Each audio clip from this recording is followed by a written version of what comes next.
बिस्मिल्लाहिर्रहमानिर्रहीम। आज हम पढ़ेंगे इंट्रोगेटिव सेंटेंस के बारे में, यानी कि सवालिया फ़िक्रे किस तरह होते हैं और इनको कैसे फ्रेम किया जाता है या फिर इसका फार्मूला किस तरह से है। इंट्रोगेटिव में हम लोगों के पास दो टाइप्स ऑफ सेंटेंसेस होते हैं। एक इंट्रोगेटिव कन्फर्मेटरी है, जिसमें हम लोग किसी चीज़ को कन्फर्म करते हैं।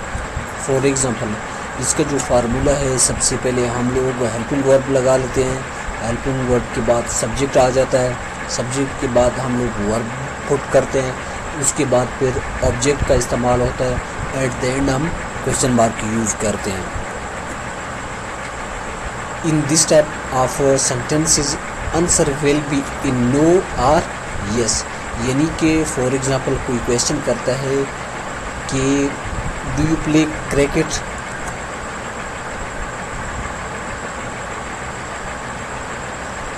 इसका आंसर होगा सिंपली या फिर जस्ट नो, यानी कि नहीं, या फिर no I don't play cricket, मैं क्रिकेट नहीं खेलता हूँ।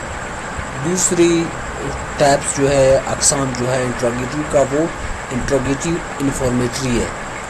इसमें जो आंसर है उसमें कुछ न कुछ इन्फॉर्मेशन होता है और इसका जो फार्मूला है, सबसे पहले हम लोग WH वर्ड्स लगा लेते हैं। उसके बाद जो भी हेल्पिंग वर्ब है, फॉर एग्ज़ाम्पल अगर helping verb is are am है, उसको लगाते हैं WH वर्ड्स के बाद। अगर डू डज है वो लगा लेते हैं, या कोई और है फिर वो लगा लेते हैं। इसके बाद सब्जेक्ट का इस्तेमाल होता है। सब्जेक्ट के बाद वर्ब को इस्तेमाल किया जाता है। वर्ब के बाद ऑब्जेक्ट को हम लोग यूज़ करते हैं। At the end question mark लगता है।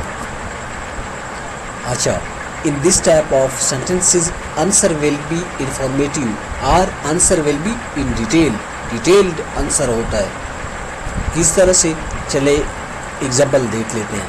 When do you start preparation for CSS examination? Question है कि भाई आप CSS इम्तिहान के लिए तैयारी कब शुरू करते हैं या कब शुरू करेंगे? सो आंसर क्या है? आंसर है यहाँ पे, I will start preparation for CSS examination after 29 of July 2025।